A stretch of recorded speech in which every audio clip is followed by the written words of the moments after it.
Okay तो hello students, तो आज क्लास स्टार्ट करते हैं। तो आज हमें टॉपिक पढ़ना है गॉस लॉ। ठीक है, तो पहले गॉस लॉ का स्टेटमेंट देख लो फिर मैं इसे समझा दूंगा।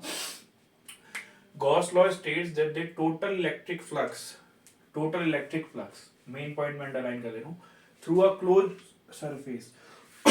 जो टोटल फ्लक्स है वो किसी भी क्लोज सरफेस से, उस क्लोज सरफेस को हम क्या बोलेंगे? Gaussian surface.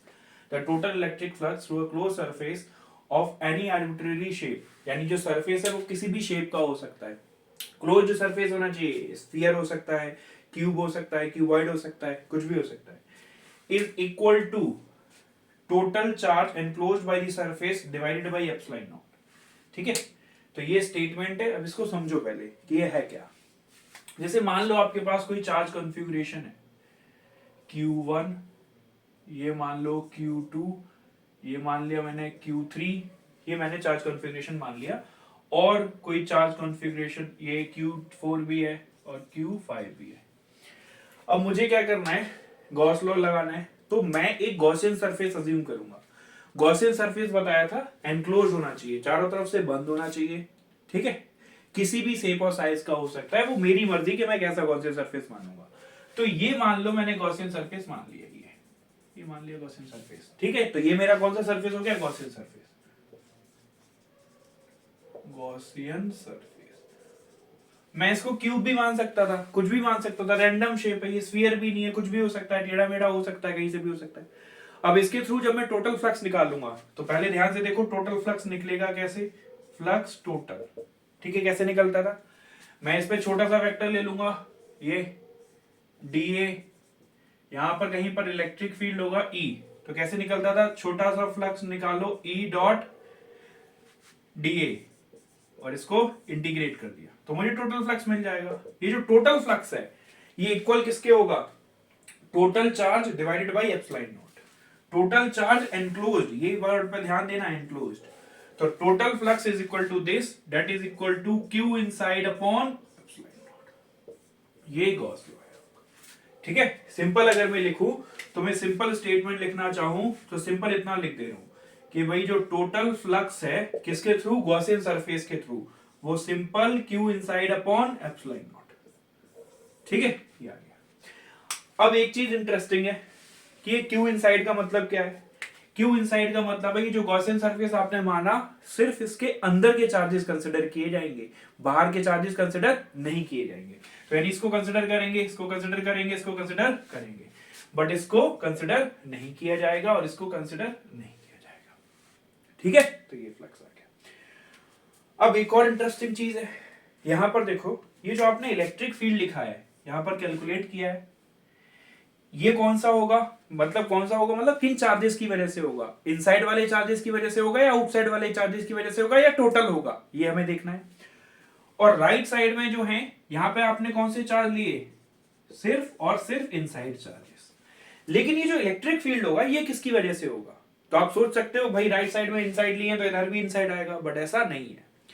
आपको पहले ही बता रहा हूं, किसी भी पॉइंट पर कोई भी टर्म डिफाइन किया जाता है तो वो, जैसे मैंने बोला यहां पर इलेक्ट्रिक फील्ड इतना है, तो वो नेट इलेक्ट्रिक फील्ड होता है।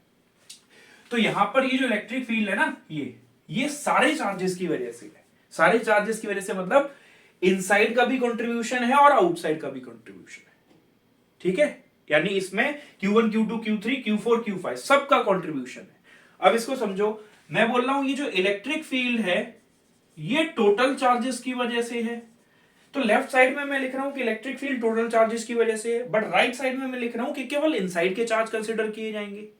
तो अब थोड़ी इक्वेशन थोड़ी गड़बड़ लग रही है। अब इसको समझाते हैं। देखो होता क्या है, जब हम फ्लक्स कैलकुलेट करते हैं तो केवल इनसाइड वाले चार्जेस क्यों कैलकुलेट करते हैं? इसका लॉजिक समझना, बहुत इंटरेस्टिंग लॉजिक है। मैं इसको बना के दिखा रहा हूं। देखो होता क्या है कि जो इनसाइड वाले चार्जेस होते हैं, ये मैं सब हटा दिया। मान लो ये पॉजिटिव चार्ज है तो इसका फ्लक्स बाहर जाएगा, काउंट हो गया, बाहर जा रहा है फ्लक्स, पॉजिटिव काउंट हो गया। ठीक है, कोई भी चार्ज ले लो अंदर वाला, ये वाला भी पॉजिटिव या नेगेटिव ले लो, जैसा भी मान लो नेगेटिव ले लिया तो इसका फ्लक्स भी काउंट हो गया। ऐसे इसका +3 हो गया, इसका -4 हो गया।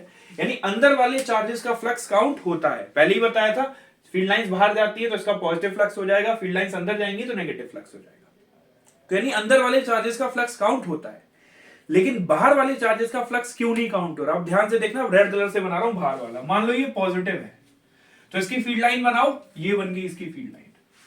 यहां पर फील्ड लाइन एंटर कर रही है, फील्ड लाइन एंटर कर रही है तो नेगेटिव, और फील्ड लाइन एग्जिट कर रही है तो पॉजिटिव। तो इसका नेट इफेक्ट क्या हुआ? जीरो। तो बाहर वाले की जो फ्लक्स है वो एंटर भी करता है और एग्जिट भी करता है, तो नेट इफेक्ट उसका आ जाता है जीरो। तो यानी कि फ्लक्स केवल एनक्लोज सरफेस में फ्लक्स में किसका कंट्रीब्यूशन होता है? सिर्फ इनसाइड वाले चार्जेस का, क्योंकि उनका फ्लक्स या तो अंदर जाता है या बाहर जाता है। लेकिन जो बाहर वाले चार्जेस है उनका फ्लक्स एंटर भी करता है और एग्जिट भी कर जाता है। जैसे मैं एक सिंपल लॉजिक समझना, आप सब लोग पढ़ रहे हो, मैं आपको पढ़ा रहा हूं रूम में, तो आप इनसाइड चार्जेस हो गए, जो भी मैं सिखा रहा हूं आपको समझ आ रहा है। बाहर से कोई आया, मुझे मान लो पानी देने आया, वो मुझे पानी देके चला गया, तो उसको क्या समझ आएगा? उसने एंटर भी किया और एग्जिट भी कर गया, तो उसका फ्लक्स जीरो। लेकिन आप लोग इनसाइड हो तो आपका फ्लक्स काउंट होगा, यानी आप लोग समझोगे। ठीक है, तो ये याद रखना, ये जो इलेक्ट्रिक फील्ड है, it is due to all the charges, but जो हमने इधर साइड में जो लिया है, that is due to only due to inside. ठीक है, चलो भाई, तो ये देखो कुछ इंपॉर्टेंट प्रॉपर्टीज है। ठीक है, तो ये प्रॉपर्टीज देख लो, मैं यहाँ समझा दे रहा हूँ। फर्स्ट प्रॉपर्टी, गॉसियन सरफेस, जो मैं भी बनाता है, ये एक आर्बिट्रेरी सरफेस होगा हैविंग एनी शेप और साइज, यानी कोई भी शेप साइज हो सकता है। जैसे मान लो मेरे पास एक चार्ज है, अब मैं इसका गॉसियन सरफेस स्फेरिकल भी मान सकता हूँ। ठीक है, मेरा मन है मैं इसको क्यूबिकल भी मान लूं, इस तरीके से क्यूब के अंदर बंद कर लूं।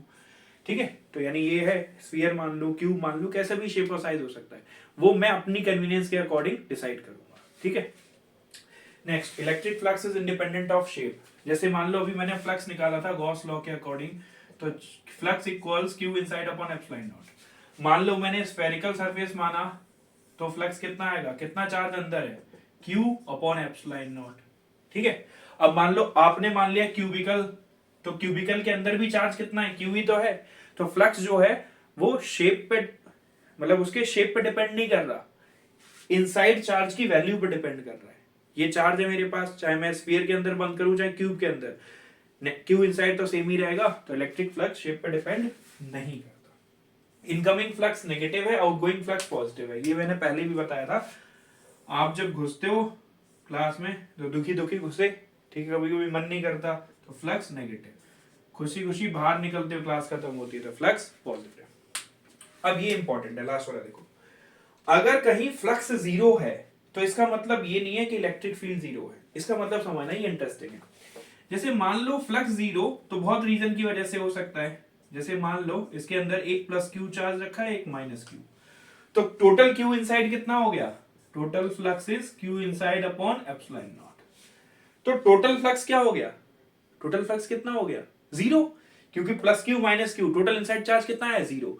बट इसका मतलब ये थोड़ी होगा कि इलेक्ट्रिक फील्ड जीरो हो गया। इलेक्ट्रिक फील्ड तो अलग चीज है, इसकी वजह से पॉजिटिव वाले की वजह से इधर आएगा, नेगेटिव की वजह से इधर आएगा, तो रिजल्टेंट यहां कहीं बन जाएगा। ठीक है, तो ये समझ लेना, जब फ्लक्स जीरो है तो इसका मतलब ये नहीं होता कि इलेक्ट्रिक फील्ड जीरो है। लेकिन अगर इलेक्ट्रिक फील्ड जीरो है तो ये जरूरी है कि फ्लक्स जीरो होगा। समझ आया? अगर इलेक्ट्रिक फील्ड जीरो है, मान लो यहां पर कोई आपने सरफेस बनाया, चार्ज सिस्टम नहीं गिवन है, ये मैंने कोई सरफेस बनाया, अब यहां पे इलेक्ट्रिक फील्ड है ही नहीं, इलेक्ट्रिक फील्ड नहीं है तो यानी चार्ज भी नहीं होगा, तो फ्लक्स कितना आएगा? क्योंकि फ्लक्स का मतलब ही होता है फील्ड लाइंस क्रॉस करेंगी, जब इलेक्ट्रिक फील्ड ही नहीं है तो फील्ड लाइंस भी नहीं होंगी, तो कितना आएगा? फ्लक्स जीरो आएगा। ठीक है, तो ये लास्ट वाले दोनों पॉइंट थोड़ा ध्यान रखना। चलो भाई, अब मैं आपको कुछ चार्ज कॉन्फ़िगरेशन ले रहा हूँ, गॉसियन सरफेस लूंगा, फिर फ्लक्स निकाल के बताऊंगा कि कितना होगा। ठीक है, जैसे एक सिंपल सा देखो, एक मान लो ये मैंने हेमिस्फीयर लिया और ये ऐसे है हेमिस्फीयर, यहां पर एक चार्ज रखा हुआ है, तो मुझे बताना है इस चार्ज का फ्लक्स कितना होगा इस हेमिस्फीयर के थ्रू। फील्ड लाइन ऐसे जा रही होंगी, ऐसे जा रही होंगी, ऐसे जा रही होंगी, तो मुझे बताना है कि कितना फ्लक्स होगा। अब मैं इसमें गॉस लॉ अप्लाई करता हूँ, लेकिन ध्यान देखो गॉस लॉ लगता है क्लोज्ड सरफेस पे, चारों तरफ से बंद होना चाहिए। ये हेमिस्फीयर है, ये चार्ज है, बट ये बंद तो है नहीं, तो मैं क्या करूं इसे बंद करने के लिए? ये हेमिस्फीयर बंद ऐसे ऐसे कर दो इसे। तो अगर मैं इसे नीचे से भी कंप्लीट कर दूं, जैसे अगर मैं देखूं, आप देखो मैं इसको नीचे से भी कंप्लीट कर देता हूं ऐसे, अब ये बंद हो गया, तो अब बंद हो गया। अब मैं इसका टोटल फ्लक्स निकाल सकता हूं, अभी मैंने बताया था फाई टोटल तो फ्लक्स टोटल कितना आ जाएगा, Q inside upon epsilon not, that is Q upon epsilon not. But ये तो मैंने टोटल फ्लक्स निकाल दिया ना। अब मुझे फ्लक्स निकालना था ये जो ब्लैक वाला पोर्शन है हेमिस्फीयर के थ्रू। अभी तो मैंने हेमिस्फीयर हेमिस्फीयर कंप्लीट कर लिया, तो मेरे हेमिस्फीयर के थ्रू कितना आएगा। अब ये तो सिमेट्री है भाई, ये तो समझते होगे, जितना सिमेट्री से ऊपर से जाएगा उतना नीचे से जाएगा। तो टोटल अगर इतना है तो ऊपर वाले से कितना जा रहा होगा, इसका हाफ जा रहा होगा। तो कितना आएगा, हाफ इंटू टोटल। तो कितना आ गया, हाफ Q अपॉन एप्सिलॉन। ये ठीक है। अब दूसरा चार्ज कॉन्फ़िगरेशन देखते हैं। दूसरा देखो, अब जैसे मान लो हमारे पास एक क्यूब है इस तरीके से,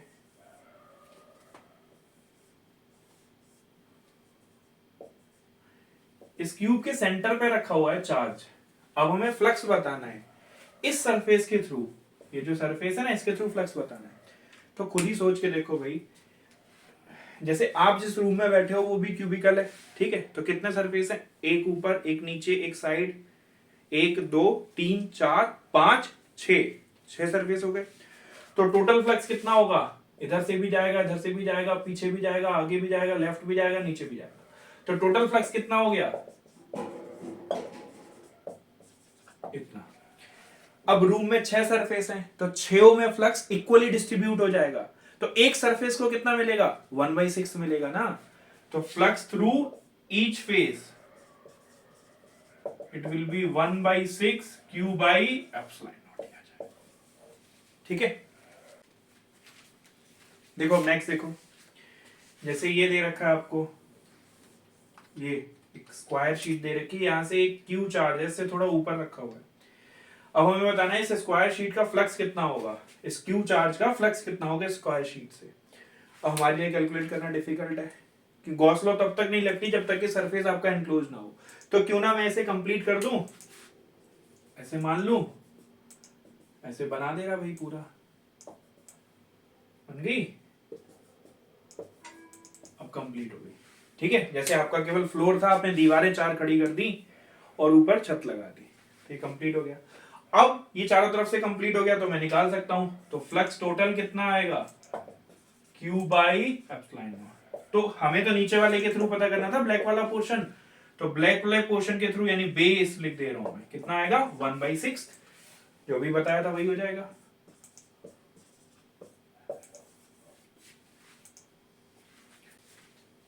देखो अब नेक्स्ट देखो, इस बार जो चार्ज है ना, ये हमारे पास क्यूब है,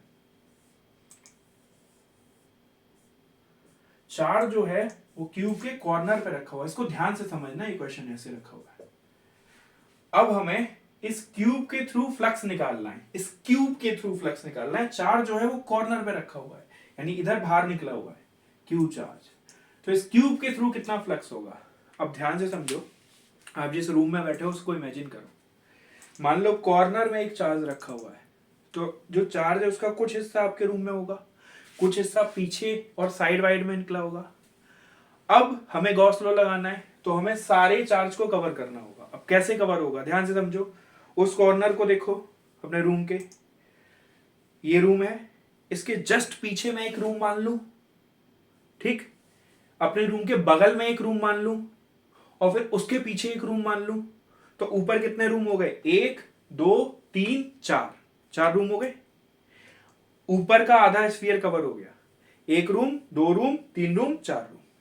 अब नीचे का आधा स्फीयर कवर करने के लिए फिर से 4 रूम, जिसमें मैं हूं, इसके नीचे रूम, इसके साइड में रूम, उसके इधर रूम और इसके इधर रूम। तो टोटल कितने क्यूब हो गए इस चार्ज को कवर करने के लिए, 8। 1 2 3 4 5 6 7 8। ठीक है। तो जैसे ही अब फिगर बनाना यहां काफी टिपिकल है भाई, 3D फिगर है, इसको खुद समझ लेना। तो जैसे ही मैंने इसको कवर किया, एक ये है, इसके बगल में एक, पीछे एक और 4 पीछे, 5, ठीक है, 6 7 और 8 क्यूब बनेंगे। तो जब 8 क्यूब बनेंगे तो टोटल फ्लक्स आएगा, तो टोटल फ्लक्स कितना आएगा, क्यूब बाई एप्सिलॉन नॉट। ये जो 8 कमरे बने, 8 रूम बने, इसमें से हमें निकालना है एक रूम के थ्रू फ्लक्स। तो भी कितना हो गया, flux through our cube, 8 cube उसको कवर कर रहे हैं, तो कितना हो जाएगा 1/8 flux total, that is 1/8 Q upon ये आ जाए, ठीक है। तो देखो ये वाला क्वेश्चन देखो, S1 and S2 are two hollow concentric spheres, एक S1 स्फीयर है, एक S2 स्फीयर है, enclosing charges Q and 2Q, ये चार्ज Q है, ये 2Q, respectively as shown in the figure. What is the ratio of the electric flux through S1 and S2? हमें flux निकालना है, electric flux x1 और s2 की। तो पहला पार्ट में सॉल्व कर रहा हूँ, देखो सरफेस नंबर 1 फ्लक्स 1 क्या होता है, फ्लक्स अब तक हम सीख चुके हैं Q inside upon epsilon naught. तो सरफेस 1 में कितना चार्ज है, Q ही तो है, तो Q अपॉन एप्सिलॉन नॉट, ठीक है, बिल्कुल सिंपल। सरफेस नंबर 2, ये सरफेस नंबर 2 बड़ा वाला है, तो इसके अंदर कितना चार्ज है, Q और 2Q, तो कितना हो गया 3Q अपॉन एप्सिलॉन नॉट। तो भाई रेशियो कितना आ गया 5:1/5:2 इक्वल्स, डिवाइड कर दो भाई इनको, तो इट इज 1/3। ये आंसर हो गया हमारा फर्स्ट पार्ट, ठीक है, ये हमारा फर्स्ट पार्ट का आंसर हो गया। अब मैं करता हूं सेकंड वाला पार्ट। सेकंड वाले पार्ट में देखो, how will the electric flux through sphere S1 change if a medium of dielectric constant 8 is introduced in the space inside S1। ये जो S1 है ना, इसके अंदर अब हमने एक मीडियम भर दिया और इसका डाइलेक्ट्रिक कांस्टेंट जो कि क्या होता था K, वो 8 है। अब बताओ फ्लक्स कैसा चेंज होगा, किसका, S1 का।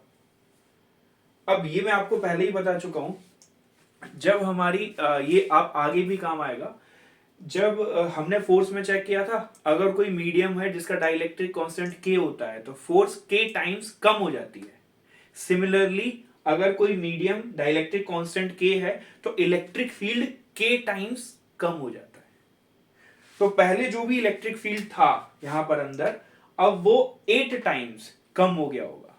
अगर इलेक्ट्रिक फील्ड 8 टाइम्स कम हो गया, देखो यहां पे कर रहा हूं, अब मैं फ्लक्स 1 फिर से निकाल रहा हूं, कितना निकलेगा, पहले जो इलेक्ट्रिक फील्ड था, इलेक्ट्रिक फील्ड इनटू एरिया, अब इलेक्ट्रिक फील्ड 8 टाइम्स कम हो गया, तो अब मैं जैसे तो इलेक्ट्रिक फील्ड को 8 टाइम्स कम कर दूं तो फ्लक्स भी तो 8 गुना कम हो जाएगा।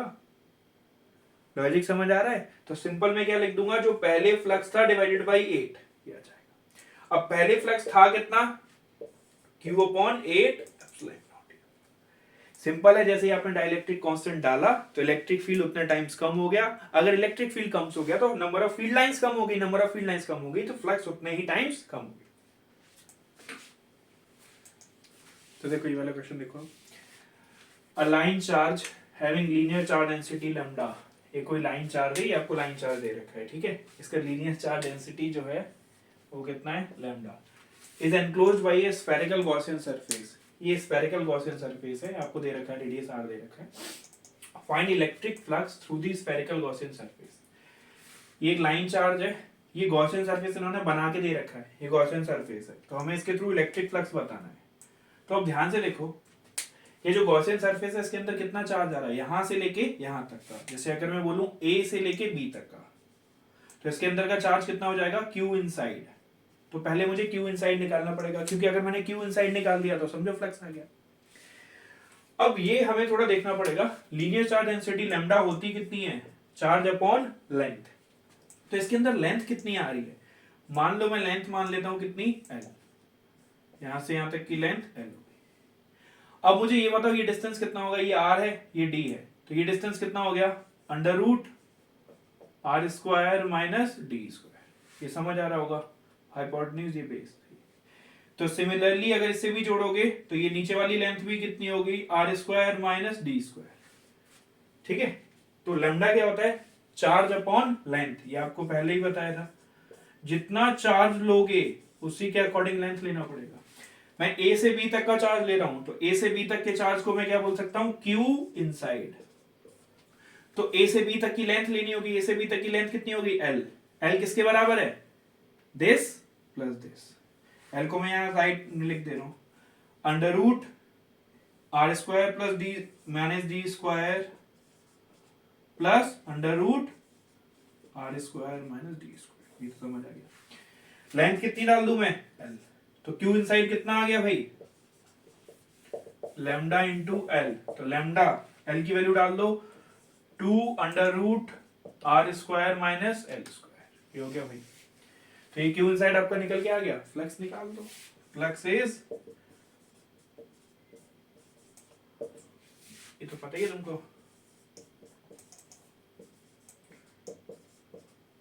Upon epsilon. ठीक है, सो दिस इज योर। चलो भाई, तो ये वाला क्वेश्चन देखो। क्वेश्चन देख लेते हैं। The charge Q is placed at one corner of a cube as shown in figure. जो अभी मैंने आपको बताया था ना, रूम वाला एग्जांपल दिया था, रूम के कोने पे एक चार्ज रखा हुआ है, वही है। ये रूम है आपका, इसके कोने पे चार्ज रखा हुआ है।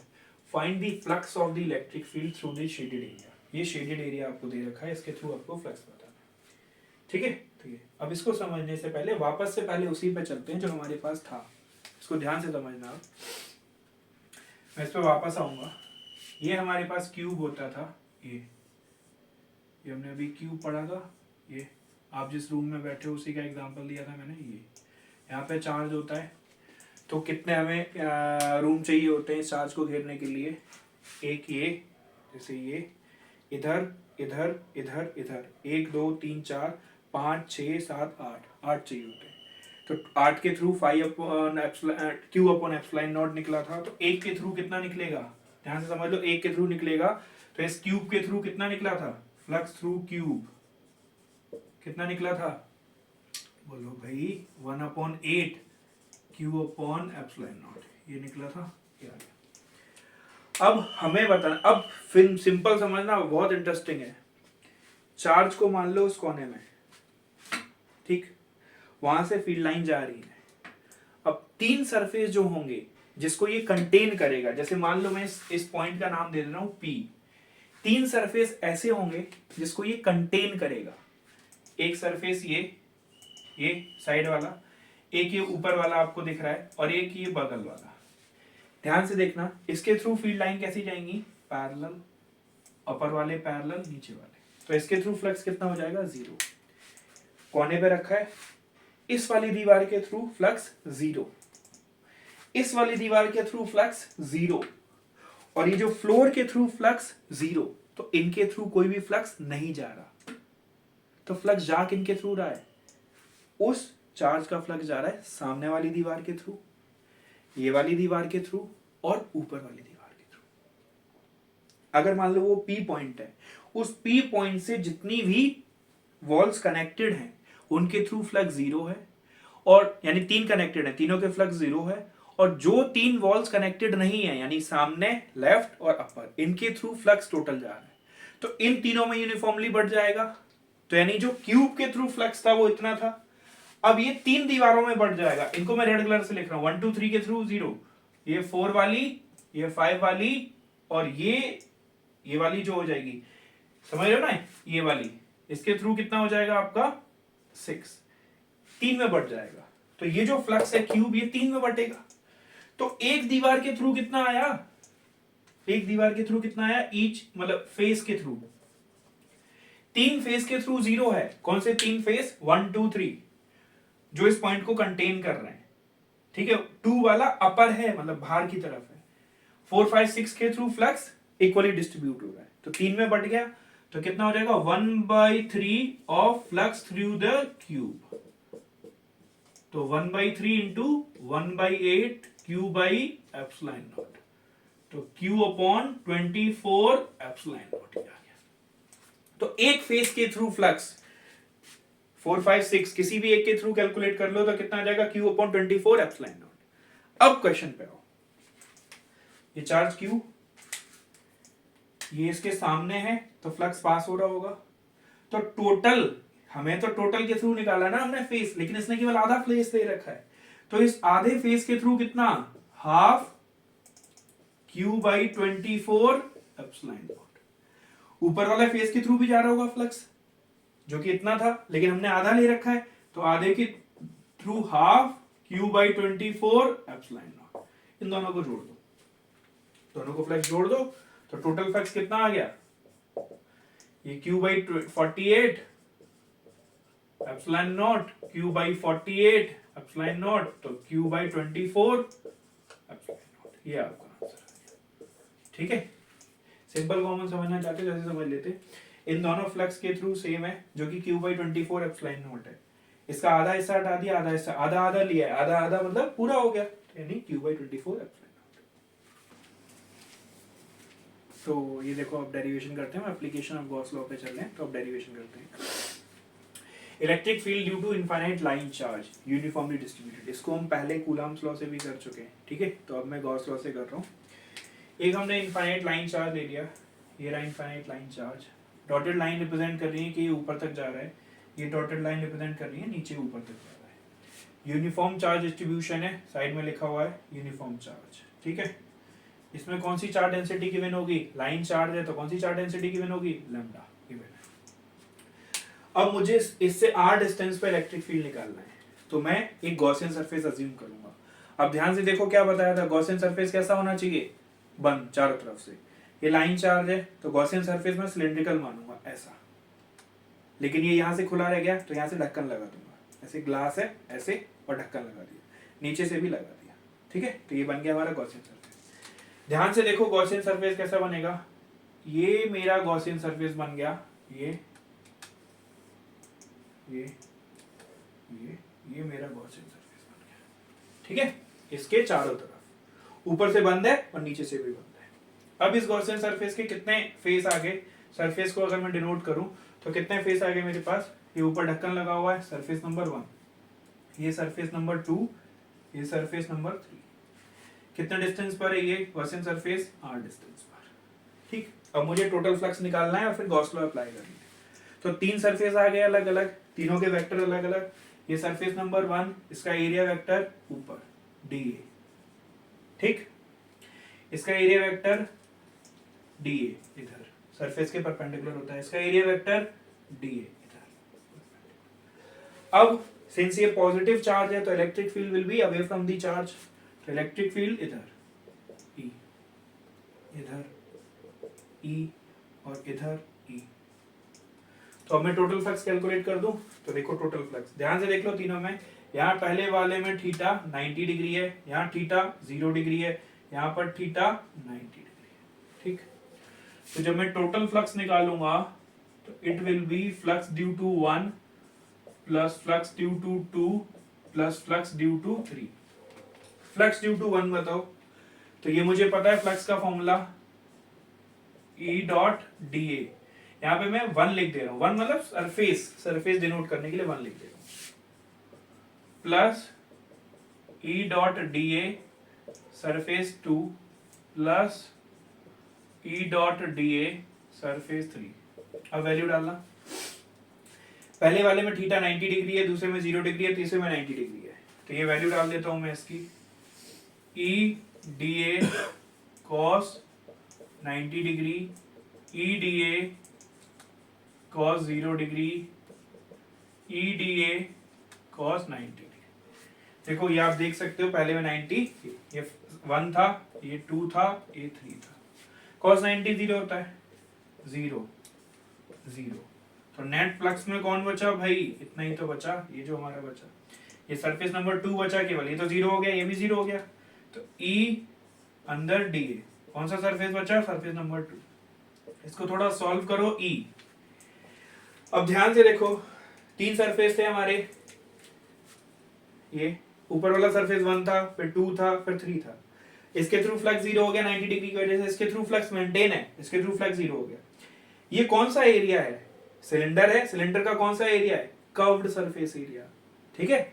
अच्छा मुझे इसकी लेंथ नहीं पता थी तो मैं इसकी लेंथ ले रहा हूँ, लेंथ कितनी मान ले रहा हूँ मैं इसकी, L, सिलेंडर की लेंथ मान ली मैंने L, और इसके अंदर चार्ज कितना होगा, Q इनसाइड। ये Q इनसाइड कौन सा चार्ज है, यहां से लेके यहां तक का, गॉसियन सरफेस के अंदर का, ठीक है। E इंटू dA, dA मतलब सरफेस 2 का एरिया, सरफेस 2 का एरिया है कर्व्ड सरफेस एरिया, तो सारे एरिया जुड़ जाएंगे तो टोटल कर्व्ड सरफेस एरिया आएगा। तो टोटल कर्व्ड सरफेस एरिया कितना आता है, 2 पाई r L। तो नेट फ्लक्स कितना आ गया भाई आपका निकल के, E इंटू 2 पाई r L, ये आ गया भाई हमारा नेट फ्लक्स निकल के। अब मैं गॉस लॉ अप्लाई कर रहा हूं, ध्यान से देखो भाई, गॉस लॉ अप्लाई कर दे रहा हूं। अच्छा उससे पहले मुझे Q इनसाइड निकालना पड़ेगा। Q इनसाइड कैसे निकाल लूं, लैम्डा की वैल्यू मुझे पता है, लैम्डा लैम्डा क्या होता है, चार्ज अपॉन लेंथ। अगर मैं इतना चार्ज ले रहा हूं यानी कि क्यू इनसाइड ले रहा हूं तो लेंथ भी इतनी लूंगा, तो यहाँ चार्ज कितना है क्यू इनसाइड, लेंथ कितना है एल, तो इससे मुझे क्यू इनसाइड कितना मिल गया, लैम्डा इंटू एल। ठीक, अब मुझे टोटल फ्लक्स भी मिल गया, क्यू इनसाइड भी मिल गया। अब मैं गॉस लॉ अप्लाई कर रहा हूं, तो अप्लाइंग गॉस लॉ,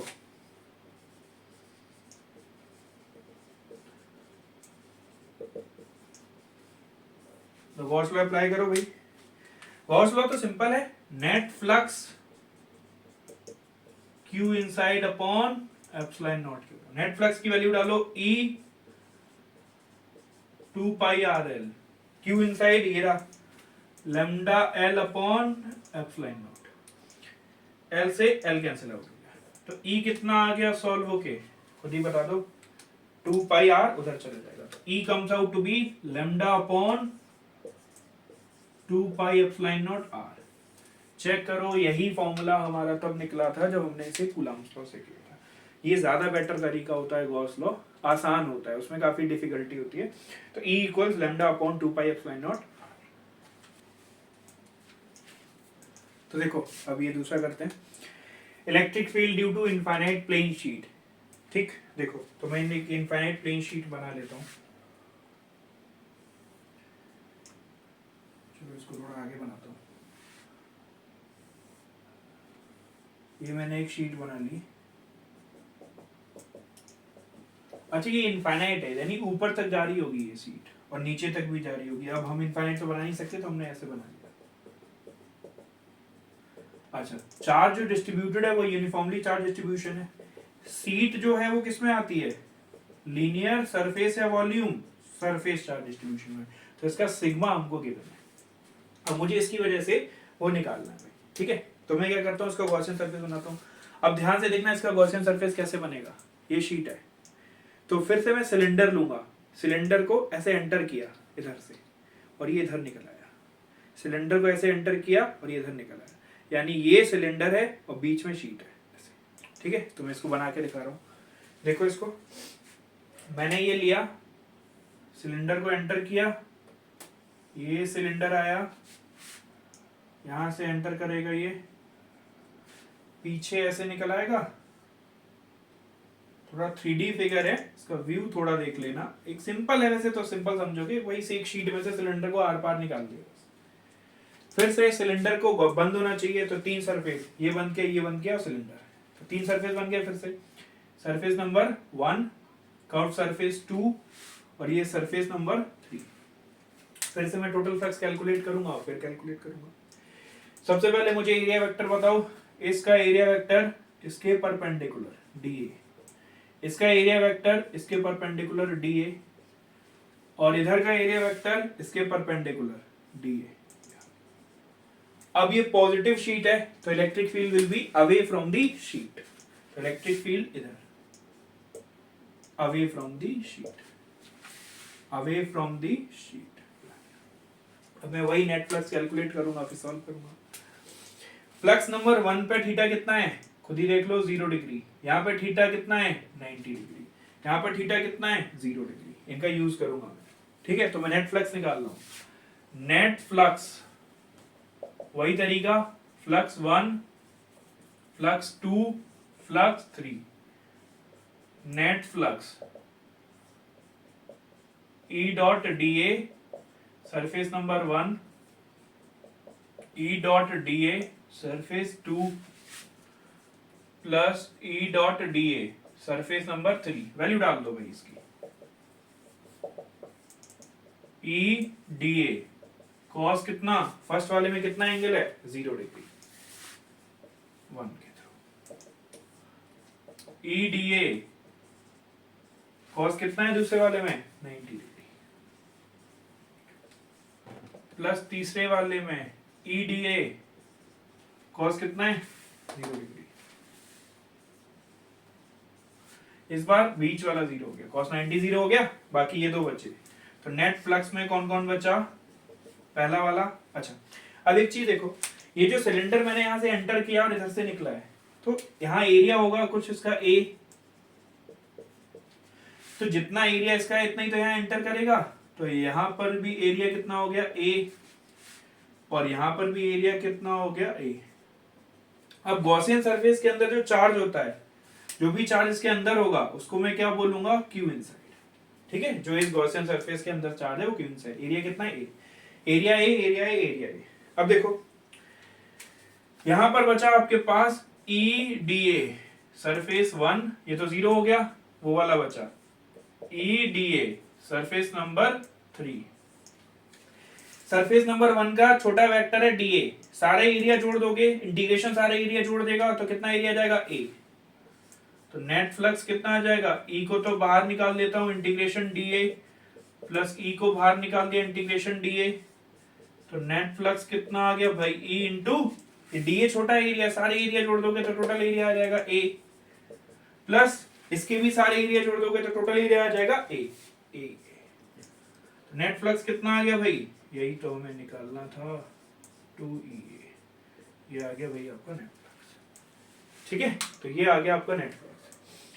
अब मुझे निकालना है, अच्छा वही वाला जो मुझे निकालना था, क्यू इनसाइड कैसे निकालूंगा, यहाँ मैं क्यू इनसाइड निकाल रहा हूँ। ठीक है, ये जो रेड वाला लिखा है यहाँ पे मैं वर्ड यूज करूंगा सिग्मा। सिग्मा क्या होता है, charge upon area.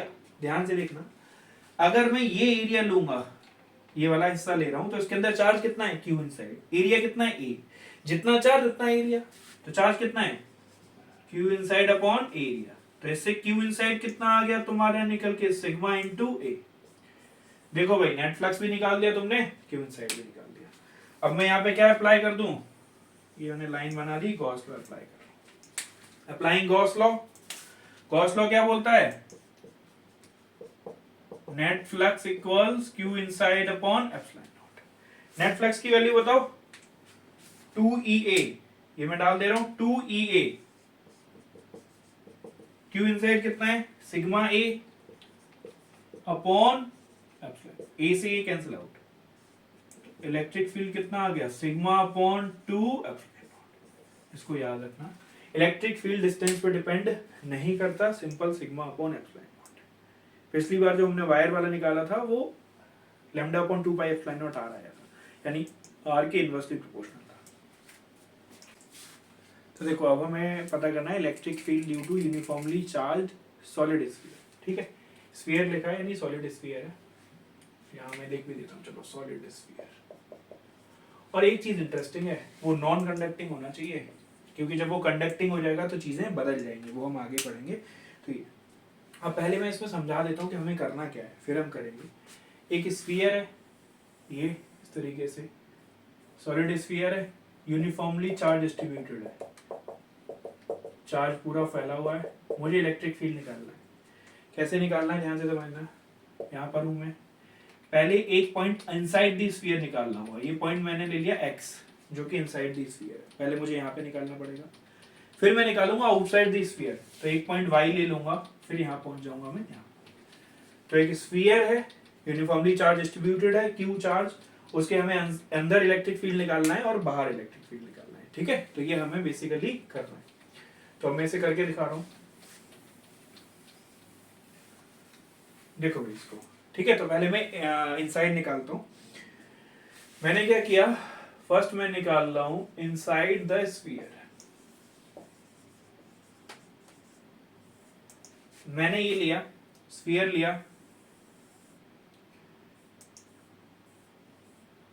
Charge distributed मान लिया इस पर यूनिफॉर्मली। स्फीयर नॉन कंडक्टिंग है, याद रखना, क्यू चार्ज है इस पर टोटल। अब मुझे इसके किसी भी पॉइंट पर इलेक्ट्रिक फील्ड निकालना है, ध्यान से देखना वो मैं कैसे बना रहा हूं।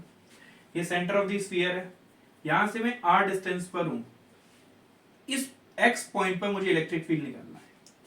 अब थोड़ा ग्रेविटेशन याद करो, ग्रेविटेशन वाला कंसेप्ट लगेगा।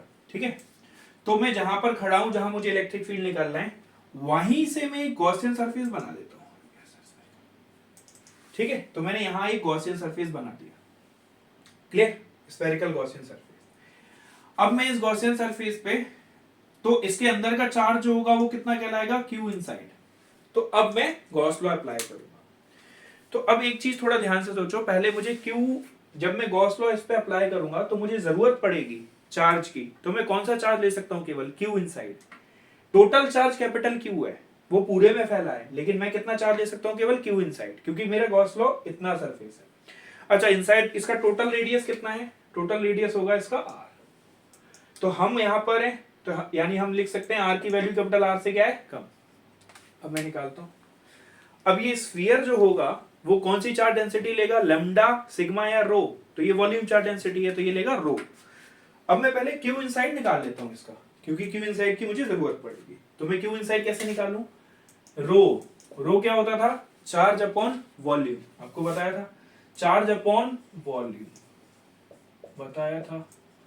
तो जितना चार्ज लूंगा उतना वॉल्यूम। मान लो मैं अंदर का चार्ज ले रहा हूं, तो अंदर का चार्ज कितना हो गया, क्यू इनसाइड, तो अंदर का वॉल्यूम लूंगा, तो अंदर वाले स्फीयर का 4/3 पाई आर। तो क्यू इनसाइड कितना आ गया हमारा, 4/3 pi are cube into rho, ये याद रखना, ये मैंने क्यू इनसाइड निकाल दिया। ठीक, अब मैं वापस से अपने गॉसियन सरफेस पे चलता हूं। इस गॉसियन सरफेस का एरिया वेक्टर लूं, ये डीए वेक्टर इधर हो जाएगा, सिमेट्री से बोल सकता हूं कि इलेक्ट्रिक फील्ड इधर होगा। ठीक है, तो डीए वेक्टर इधर, इलेक्ट्रिक फील्ड इधर।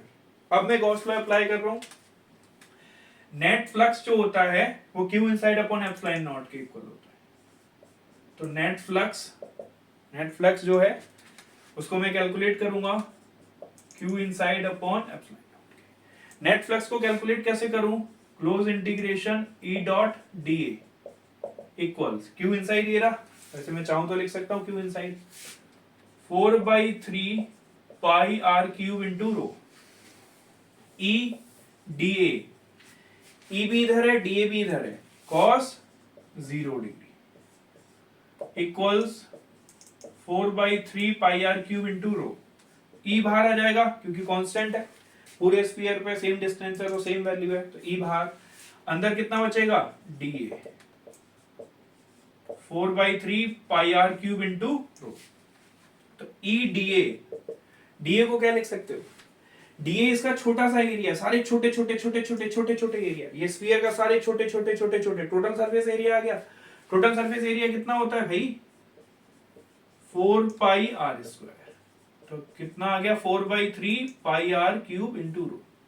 4 पाई कैंसिल, आर स्क्वायर से एक आ गया, तो इलेक्ट्रिक फील्ड कितना आ गया, रो आर अपॉन 3, सॉरी ये एप्सिलॉन नॉट भूल गया था मैं यहाँ, एप्सिलॉन नॉट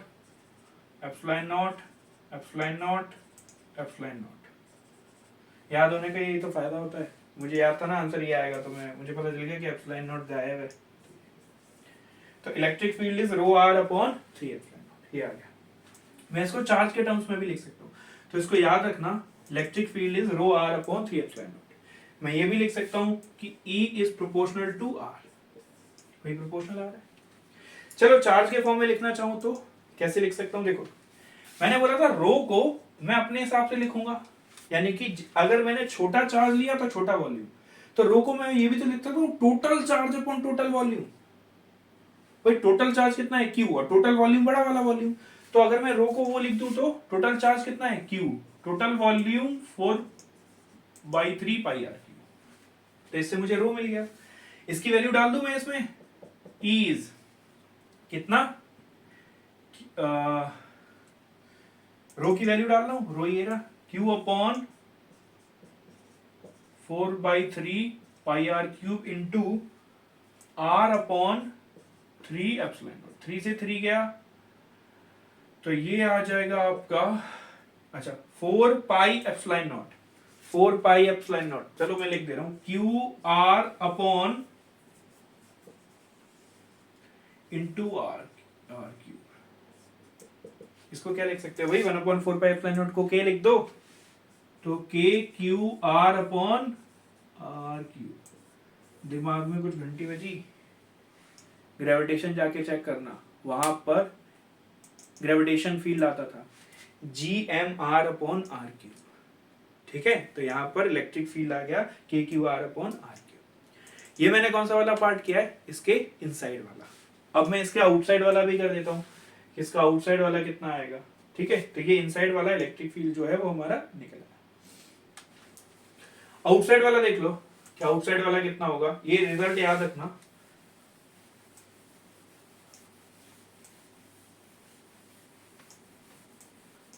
देखो भाई, अब मैं आउटसाइड द स्फीयर कर रहा हूं, ये रिजल्ट मैं लिखा छोड़ दे रहा हूं, और अगर मैं रो के टर्म्स में लिखूं तो रो के टर्म्स में ये रिजल्ट क्या था, रो आर अपॉन 3 एप्सिलॉन नॉट, ये आता है, ठीक है। ये दोनों, इसको मैं लिखा छोड़ दे रहा हूं, इधर आओ, आउटसाइड द स्फीयर। अब मैं स्फीयर से बाहर हूं, तो ये मेरा स्फीयर है, ये मेरा स्फीयर बन गया, ये डिस्टेंस हो गया आर, तो अब मेरा पॉइंट जो होगा वो कहीं यहां कहीं होगा, ये रहा मेरा वाई पॉइंट। तो अब मैं गॉसियन सरफेस जो है वो यहीं से बनाऊंगा, तो ये रहा गॉसियन सरफेस, ये क्या बन गया आपका गॉसियन सरफेस। ये रिजल्ट आपने नोट कर लिया होगा, रिजल्ट में हटा दे रहा हूं कि मुझे स्पेस की जरूरत पड़ेगी। तो देखो भाई, इसको मैंने क्या किया, अच्छा इस बार बताओ टोटल चार्ज अंदर आएगा कि नहीं, इस बार टोटल चार्ज अंदर आ जाएगा भाई, आपके गॉसियन सरफेस आपने बाहर लिया ना, ये रेडियस आर, इस बार स्मॉल आर की वैल्यू कैपिटल आर से ज्यादा है। फिर से वही लॉजिक, यहां पर मैंने डीए वेक्टर ले लिया और यहां पर मैंने इलेक्ट्रिक फील्ड ले लिया, ठीक है भाई, इलेक्ट्रिक फील्ड ले लिया, डीए वेक्टर ले लिया। अब अगर मैं इसको सॉल्व करता हूं तो वही आएगा, नेट फ्लक्स, वही लॉजिक लगा देता हूं, net flux equals Q inside upon epsilon not. इस बार आसान है, E dot d A Q inside, इस बार तो भाई टोटल चार्ज आ गया ना अंदर हमारे, इस बार तो कोई दिक्कत ही नहीं हुई। तो E D A cos 0 degree Q upon epsilon not, E अंदर डी ए रह गया, कॉस 0 1 हो गया, ये हो गया। अब बताओ डी ए कितना आएगा, ये छोटा सा एरिया डी ए, सारे D A D A D A D integration में जोड़ दिए तो टोटल सरफेस एरिया बन गया 4 pi are square Q upon epsilon naught. तो E is Q upon 4 pi epsilon naught R square, ठीक है। तो भाई E कितना आ गया, 1/4 पाई एप्सिलॉन नॉट को K लिख दूं तो K Q by are square, ठीक है भाई। इसमें मैं क्या लिख सकता हूं, E किसके प्रोपोर्शनल है, 1/r², ठीक। पिछली बार प्रोपोर्शनल टू r आया था, अब प्रोपोर्शनल टू 1/r², ठीक। अब मैं दोनों को मिला के इनका ग्राफ बना ले रहा हूं।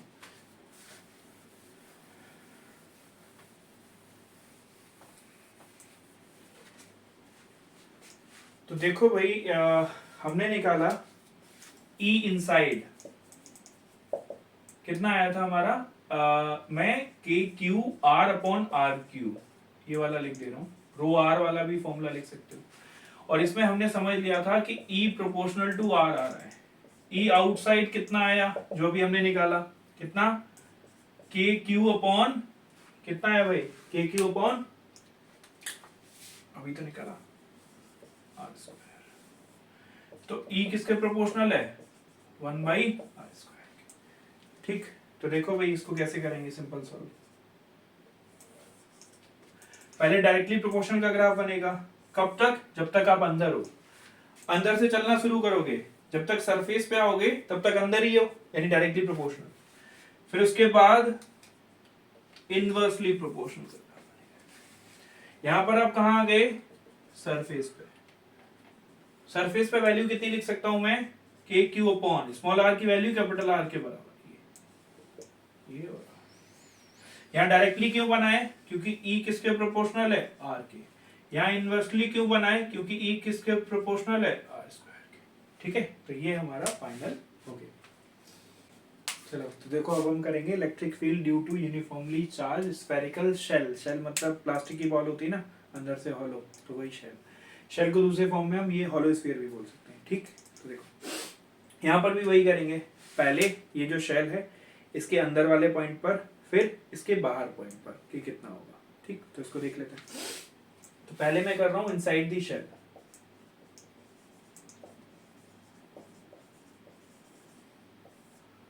ठीक है, समझ गए होगे शेल कैसा, ये शेल है आपका, इसके अंदर वाले पॉइंट पर करोगे, यहाँ पर x पॉइंट ले लूंगा, फिर एक बाहर पॉइंट ले लूंगा यहाँ पे y, ठीक है। ये तो सब समझते होगे, ये आ जाएगा आपका निकल के, ठीक।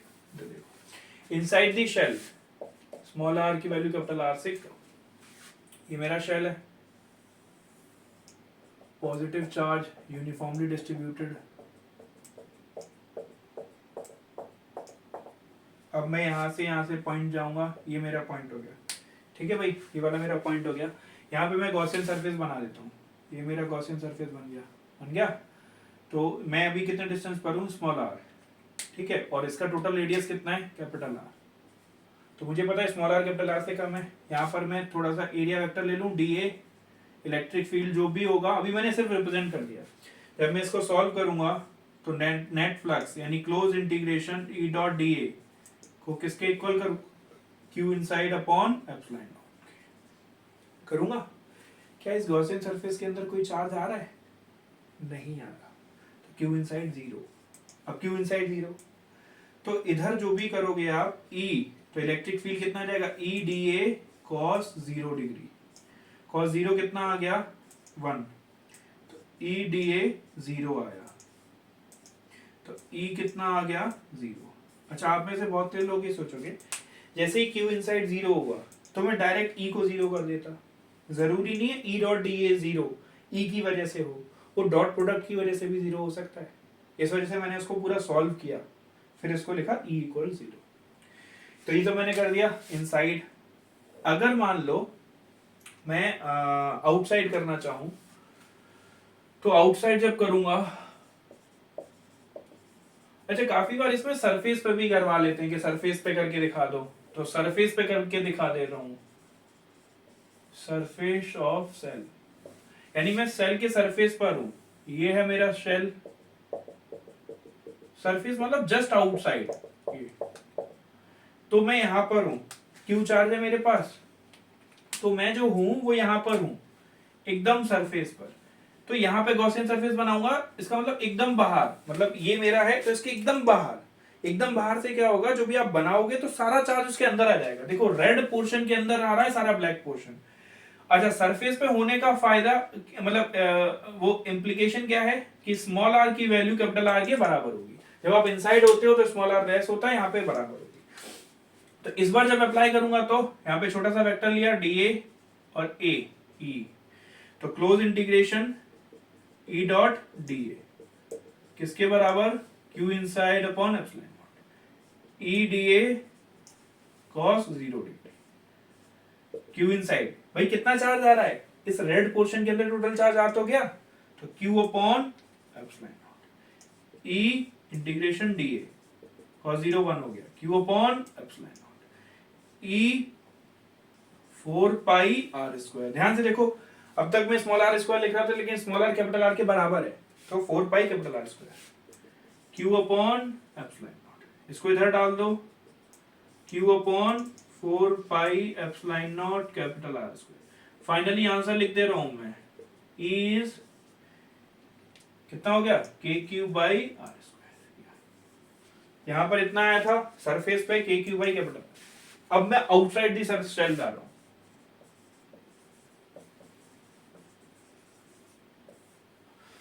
आउटसाइड दी शेल लिखो, ये हमारा शेल है,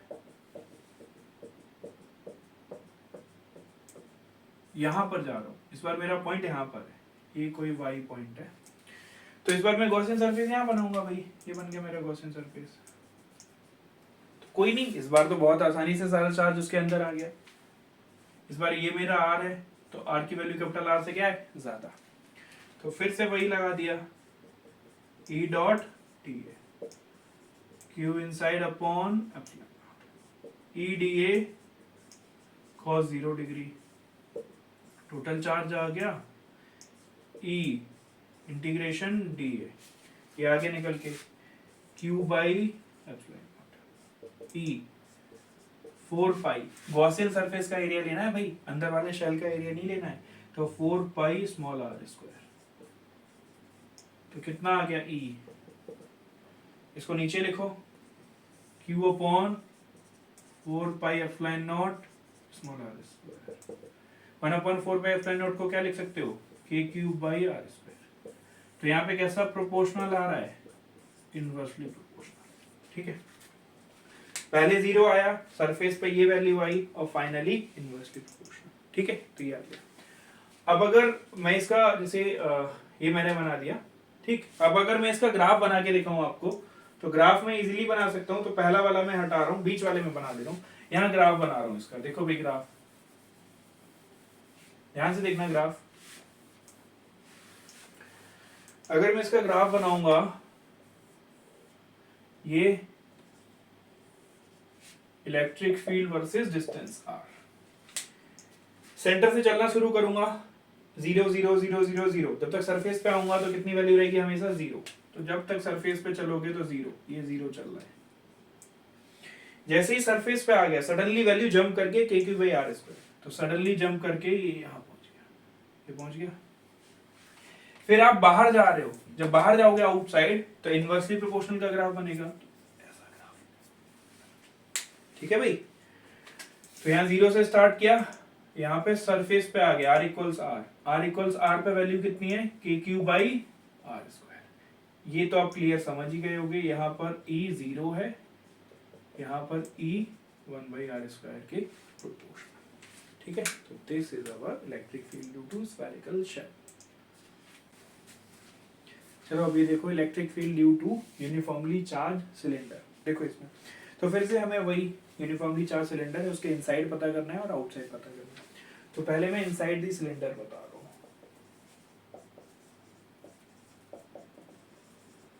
देखो भाई इसको, ये मान लो मैंने सिलेंडर मान लिया जो मुझे गिवन है। अब मैंने क्या किया, एक गॉसियन सरफेस मानता हूं। तो ये मेरा गॉसियन सरफेस हो गया, सिलिंड्रिकली गॉसियन सरफेस मान लिया मैंने इसके अंदर। तो भाई चार्ज जो था वो तो पूरे पे डिस्ट्रीब्यूटेड था,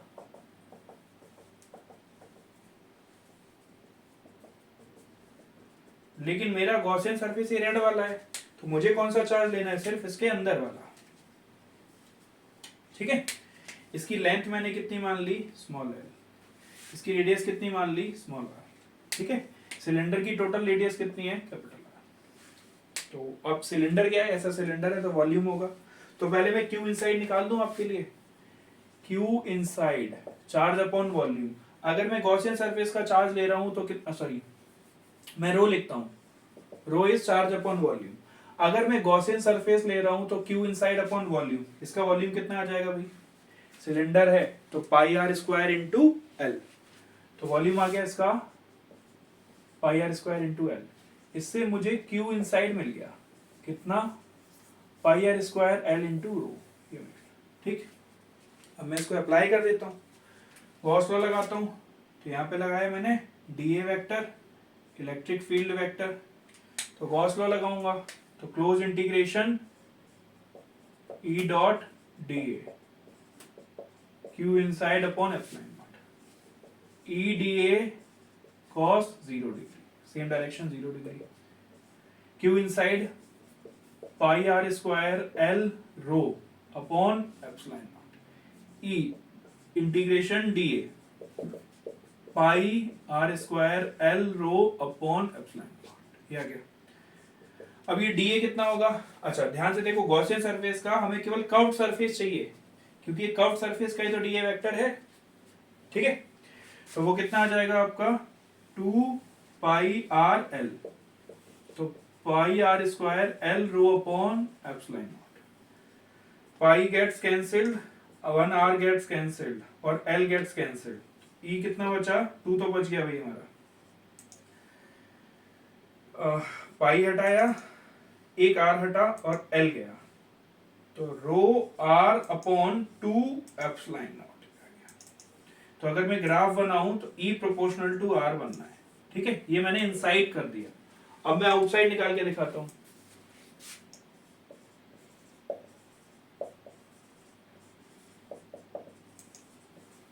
आउटसाइड द सिलेंडर, ठीक है भाई, तो देखो ये मेरा सिलेंडर, ये सिलेंडर पॉजिटिव चार्ज डिस्ट्रीब्यूटेड है। तो मैंने क्या किया, ये बनाया अपना, ये बाहर बड़ा सिलेंडर बनाया भाई, इसको ये ऐसे बनाया। ठीक, तो इस बार मेरा रेडियस कितना है, स्मॉल आर, इसका खुद का रेडियस कितना है, कैपिटल आर। तो ये तो आप अब तक समझ ही गए होंगे। इस बार स्मॉल आर की वैल्यू कैपिटल आर से बड़ी है, पिछली बार स्मॉल आर की वैल्यू कैपिटल आर से कम थी। तो फिर से वही लॉजिक लगेगा भाई, यूनिफॉर्म सिलेंडर है, DA vector, electric field vector, तो मैं इसको डिराइव कर देता हूँ। ठीक, तो close integration E dot d A Q inside upon epsilon not. इस बार देखो भाई कि कितना चार्ज आएगा। इसकी लेंथ में फिर से एल मान ले रहा हूँ, एल लेंथ मान ली मैंने। तो इस बार मुझे क्यू इनसाइड और चाहिए ना, तो क्यू इनसाइड ये इसके अंदर जितना भी होगा वो आएगा। तो sigma will be Q inside, ये रहा Q inside upon, sorry sigma नहीं, रो अपॉन वॉल्यूम। तो वॉल्यूम कितना आएगा, पाई इंटू, अच्छा चार्ज केवल यहां तक है तो रेडियस केवल कैपिटल आर यूज होगा, pi into r square into length कितनी है एल। तो क्यू इनसाइड कितना आ गया भाई, pi capital R square into l. ठीक है, पिछली बार स्मॉल आर स्क्वायर है, तो इसका अप्लाई कर दूं मैं, E D A cos 0 degree, Q inside की वैल्यू डालो,